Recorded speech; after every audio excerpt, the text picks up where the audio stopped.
Students, welcome back. Chapter 9, reproduction in animals. जंतुओं में प्रजनन। Do you recall the processes of digestion, circulation and respiration which you have studied in your previous classes? These processes are essential for the survival of every individual. जैसे कि हम पिछली class में पहली class में पढ़ चुके हैं डाइजेशन, सर्कुलेशन और रेस्पिरेशन के विषय में। ये जो प्रोसेस हैं ये प्रति एक जीवधारी के लिए जीवित रहने के लिए आवश्यक हैं। You have also learn about the process of reproduction in plants. और आप प्लांट्स में प्रजनन के विषय में भी आप पढ़ चुके हैं। तो reproduction is essential for the continuation of a species. Imagine what would have happened if organisms had not reproduced. तो रिप्रोडक्शन भी बहुत आवश्यक है। काहे के लिए? जाति को जीवित रखने के लिए, उसकी को जारी रखने के लिए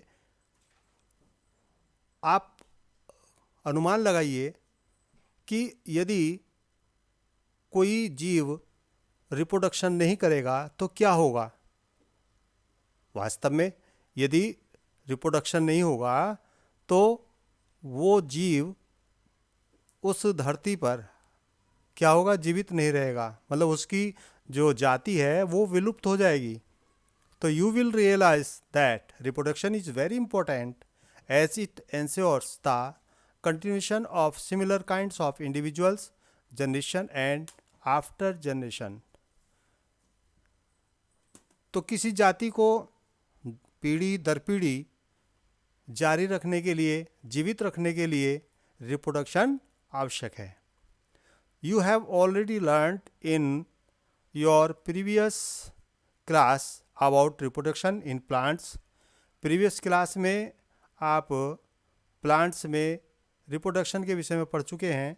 अब इस चैप्टर में हम एनिमल्स में रिप्रोडक्शन, इसके विषय में अध्ययन करेंगे।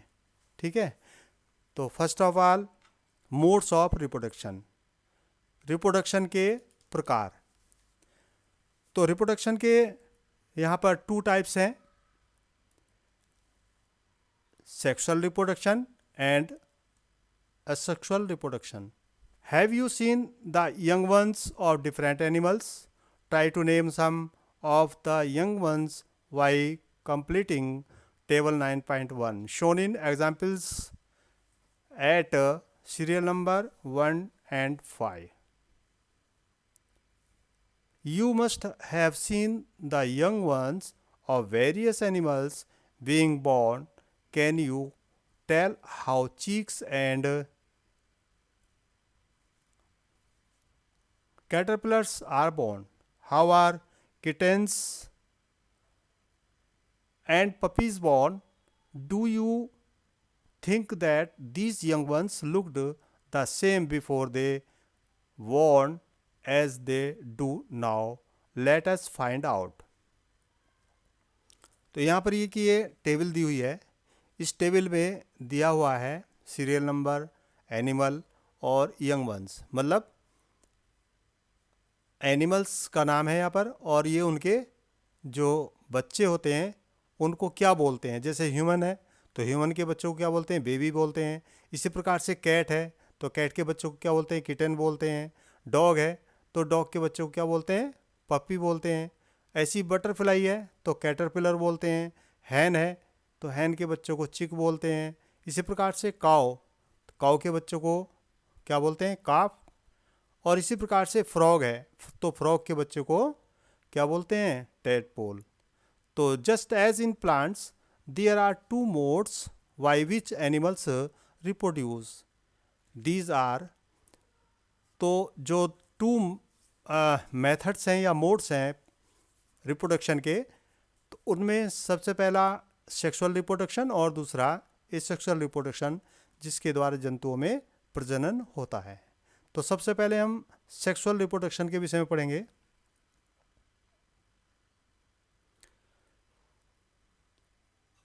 Try to recall reproduction in plants which you studied in class 7th. You will remember that plants that reproduce sexually have male and female reproductive parts. Can you name these parts? In animals also, males and females have different reproductive parts or organs. Like plants, the reproductive parts in animals also reproduce gametes that fuse to form a zygote.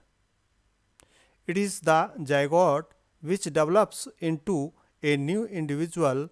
This type of reproduction, beginning from the fusion of male and female gametes, is called sexual reproduction. ठीक है, तो sexual reproduction में क्या होता है, इसमें male and female 2 types के gametes होते हैं और इनके फ्यूज़न से जो रिप्रोडक्शन होता है उसको सेक्सुअल रिप्रोडक्शन कहते हैं। ठीक है, तो let us find out the reproductive parts. अब हम रिप्रोडक्टिव पार्ट्स के विषय में देखते हैं। In humans and study the process of reproduction in them. तो मेल रिप्रोडक्टिव ऑर्गन्स, इसमें हम ये डायग्राम देखेंगे। Reproductive male reproductive organs, the male reproductive organs include A pair of testis, singular इसका होता है testis, 2 sperm ducts and a penis. The testis reproduce the male gametes called sperms. Millions of sperms are produced by the testes, which shows the picture of a sperm. Though sperms are very small in size, each has a head, a middle piece and a tail. Does it appear to be a single cell? यहाँ पर ये male reproductive parts हैं। इसमें एक ये pair होता है testis का और एक ओविडक्ट होता है, स्पर्म और डक्ट्स, और इसमें जो है टेस्टिस होता है, टेस्टिस से स्पर्म उत्पन्न होते हैं। ठीक है, तो यहाँ पर ये इसका डायग्राम भी दिखाया गया है। इसके 3 पार्ट्स होते हैं, वैसे बहुत सारे पार्ट्स होते हैं लेकिन मेनली 3 पार्ट्स होते हैं, हेड और मिडल पीस एंड टेल। इसकी सहायता से, टेल की सहायता से ये क्या करता है, अपनी डायरेक्शन चेंज करता है और तैरता रहता है। ठीक है, तो what purpose does the tail in a sperm serve? अभी मैंने बोला टेल का क्या पर्पस है। इसी प्रकार से फीमेल रिप्रोडक्टिव ऑर्गन्स में, female reproductive organs are a pair of ovaries, oviducts and the uterus.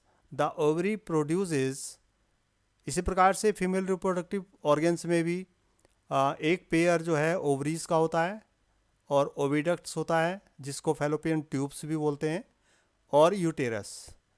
तो ओवरी जो होता है, ओवरी से क्या होता है, ओवरी ऑर्गन से ओवा उत्पन्न होते हैं, मतलब eggs. In human beings a single matured egg is realized into the oviduct by one of the ovaries every month. Uterus is the part where development of the baby takes place. Like the sperm and egg is also a single cell. ठीक है, तो जो human beings में एक single matured egg होता है और ये ओविडक्ट से प्रति मंथ ओवरी में जाता है, और यूटेरस ऐसा पार्ट है जहाँ पर इसका एक जो बेबी होता है उसका डेवलपमेंट होता है। Like the sperm and egg is also a single cell. जिस प्रकार से स्पर्म सिंगल सेल होता है, उसी प्रकार से एग भी एक सिंगल सेल मतलब यूनिसेलुलर होता है। ठीक है, यहाँ पर ये इसका ये डायग्राम दिखाया गया है। ह्यूमन ओवम, इसमें ये न्यूक्लियस है बीच में। इसी प्रकार से यहाँ पर ये फर्टिलाइजेशन आता है इसके बाद में। तो फर्टिलाइजेशन किसे कहते हैं? The first step in the process of reproduction is the fusion of sperm and ovum. When sperms come in contact with an egg, one of the sperms may fuse with the egg. Such fusion of the egg and the sperm is called fertilization. ठीक है, fertilisation का मतलब है निषेचन। तो sperm जो male reproductive gamete होता है, तो ये जो फीमेल गैमेट होता है एग, उसके साथ फ्यूज़न होता है और उस फ्यूज़न को हम फर्टिलाइजेशन कहते हैं। ठीक है, और इसके फ्यूज़न से जाइगोट बनता है। जाइगोट का मतलब युग्मनज। यहाँ पर ये डायग्राम दिखाया गया है। लेकिन हम ये देखते हैं कि जो स्पर्म और एग ये भी सिंगल सेल थे, लेकिन इसमें न्यूक्लियस था एक। इसी प्रकार से यहाँ भी एक जो जाइगोट है इसमें भी ये फ्यूजिंग न्यूक्लियाई होता है। तो the process of fertilization is the meeting of an egg cell from the mother and a sperm cell from the father. So the new individual inherits some characteristics from the mother and some from the father. Look at your brother or sister. See if you can recognize some characteristics in them similar to those of your mother, of your father. ठीक है, क्योंकि जो ये fertilisation होता है ये egg और sperm के द्वारा होता है, एक मदर और फादर से। तो उसके जो करैक्टरिस्टिक्स होते हैं, मतलब आनुवांशिक लक्षण, वो उनकी संतानों में दिखाई देते हैं। ठीक है, तो fertilization which takes place inside the female body is called internal fertilization. तो फर्टिलाइजेशन भी दो प्रकार का होता है, internal fertilization and external fertilization. Fertilization female body के अंदर होता है तो उसको इंटरनल फर्टिलाइजेशन कहते हैं, और जब फर्टिलाइजेशन शरीर के बाहर होता है तो इस प्रकार के फर्टिलाइजेशन को एक्सटर्नल फर्टिलाइजेशन कहते हैं। तो एक्सटर्नल फर्टिलाइजेशन जैसे फ्रॉग को देखा होगा आपने, फ्रॉग, फिश, स्टार फिश, इनमें होता है। और internal fertilization human beings, cow, dog, है ना, हैंस, इन सब में ये इंटरनल फर्टिलाइजेशन होता है। ठीक है, बाद में फर्टिलाइजेशन के बाद में development of embryo. Fertilization results in the formation of zygote which begins to develop into an embryo. Fertilization के बाद जो जाइगोट है वो डेवलप होता है और उससे एम्ब्रियो बनता है, मतलब भ्रूण। The zygote divides repeatedly to give rise to a ball of cells. The cells then begin to form groups that develop into different tissues and organs of the body. This developing structure is termed an embryo. ठीक है, तो zygote के बाद जब इसका development होता है तो रिपीटेडली ये जो है एक बॉल जैसी सेल्स को जन्म देता है, और इसके कारण से the cells then begin to form groups. जब ये बॉल के रूप में ये सेल्स होती हैं तो द सेल्स देन बिगिन, ये सेल्स जो हैं ऐसा ग्रुप बनाती हैं डिफरेंट टिश्यूज़ का, और उसमें क्या होता है, डिफरेंट ऑर्गेन्स बनना शुरू हो जाते हैं। तो दिस डेवलपिंग स्ट्रक्चर, ये जो डेवलपिंग स्ट्रक्चर होता है, संरचना होती है, इसी को हम एम्ब्रियो कहते हैं। तो the embryo gets embedded in the wall of the uterus for further development. ठीक है, तो यूटेरस के अंदर इसका जो है विकास होता है, डेवलपमेंट होता है, तो the embryo continuous to develop in the uterus, it gradually develops body. ठीक है, तो यहाँ पर ये इसका डायग्राम दिखाया गया है, फोइटस इन द यूटेरस। ठीक है, यूटेरस में इस प्रकार से ये बेबी यहाँ पर दिखाया गया था। Internal fertilization takes place in hens also, but do hens give birth to babies like humans being and cause you know that they do not. तो कहने का मतलब ये है कि जो जिस प्रकार से ह्यूमन बींग्स में इंटरनल फर्टिलाइजेशन होता है, उसी प्रकार से हैंस में भी इंटरनल फर्टिलाइजेशन होता है, लेकिन वो बच्चे को जन्म नहीं देती हैं मुर्गियाँ, वो अंडे को जन्म देती हैं। ठीक है, तो अब हम पढ़ेंगे विविपेरस एंड ओविपेरस एनिमल्स क्या होते हैं। तो we have learned that some animals give birth to young ones while some animals lay eggs which later develop into young ones. The animals which give birth to young ones are called viviparous. ठीक है, तो हम ये भी सीख चुके हैं कि एनिमल्स जो अपने जैसे मतलब बच्चों को जन्म देते हैं, ठीक है, तो उनको क्या बोलते हैं, विविपेरस। और जो अंडों को जन्म देते हैं और अंडों से क्या होता है, फिर उन्हीं के समान फिर बच्चे उससे निकलते हैं, तो उनको हम ओविपेरस कहते हैं। ठीक है, समझने के लिए समझ लेंगे कि विवी का मतलब समझे बेबी। तो जो एनिमल्स बच्चों को जन्म देते हैं वो विविपेरस कहलाते हैं, और जो अंडों को जन्म देते हैं मतलब ओवा, ओवा मीन्स एग, तो जो अंडों को जन्म देते हैं तो उनको हम ओविपेरस कहते हैं। ठीक है, तो इस प्रकार से ये विविपेरस एंड ओविपेरस। पॉइंट 2 में try to observe eggs of the following organisms: frog, lizard, butterfly और moth, hen and crow, or any other bird. Were you able to observe eggs of all them? Make drawings of the eggs that you have observed. ठीक है, ये activity है। तो जैसे इसमें frog, lizard, butterfly और moth, हैन और crow, इनके एग मतलब कलेक्ट करने के लिए कहा और उनके डायग्राम बनाने के लिए। तो the eggs of a few animals are easy to observe because their mothers lay them outside their bodies.